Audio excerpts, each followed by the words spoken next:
I am an economics and business academic by training, but have in fact become very interdisciplinary over the years, also working in such fields as communication science and psychology. My specialty in Germany is academic English, which covers presenting in English, which is what we're talking about here, and editing articles and other documents such as research applications. It is amazing what a difference such a course and training sessions make. Without this, very few presentations, especially by non-native speakers, are of the required quality, clarity, and excellence.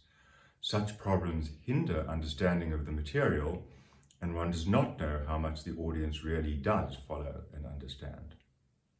Most non-native speaking academics make between 5 and 10 pronunciation errors in a 15-minute presentation, some of which are repeated, and there are also between 15 and 20 language mistakes or improvements, either spoken or on the PowerPoint slides.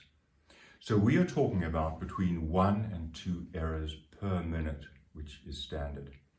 I'm sure everyone wants to give an outstanding presentation, but it is just not possible with so many errors. In my sessions, I draw attention to these problems and help with other aspects of presentation, such as the use of voice, body language, and a whole lot more, and they are all also very important. Let's move on right away to some serious and often amusing pronunciation errors with ambiguity, and I've given them actually in the wrong form here. I'll present now a few examples of hundreds from my classes over more than 10 years. And by the way, humour is indeed useful in presenting, but it should be deliberate, of course, and not due to unintended errors. So, number 1, global freight forwarding has done well during the pandemic. This should, of course, be freight forwarding.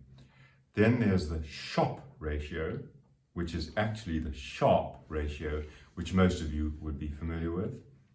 Number 3, these countries all pledge that they will act accordingly. Now, what is pledge supposed to be, according in fact to Jens Stoltenberg?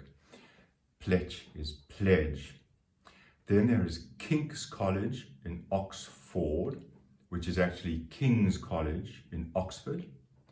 Number 5, to float the market with US bonds is actually flood the market. And a notorious one, I will present my 200 model, which was supposed to be two-handed model, on the one hand and then on the other hand. Let's have a look now at some errors or potential improvements in the English itself. So the first one is what I have found in class. This is the reason I choose this topic. That needs to be chose the topic in the past tense. Then some very peculiar English. We are on a good way to reach the first step, which should be we are well on the way to completing the first step. Next one, the basic framework is placed. That's what the student said. Should be the basic framework is in place. A very interesting one, solar energy is difficult to rely on. The Queen's English, or should I say the King's English now, would be solar energy is unreliable. Then a very common error with exists in German for Germans. There exists a limitation for this process should simply be this is a limited process.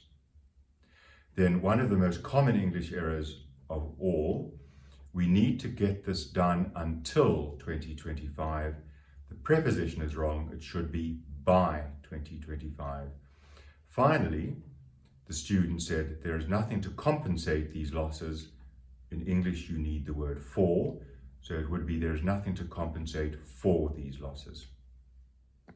Now let's draw a few conclusions. This is just the briefest of introductions to presenting in English, but it should already be evident that in almost all cases, especially non-native speakers, need at least one training session in order to achieve the appropriate level of quality and clarity. And from experience, I know that this applies right through the ranks, from bachelor's level to doctoral, and to the professors with whom I have done a trial run. Many thanks once again for your attention.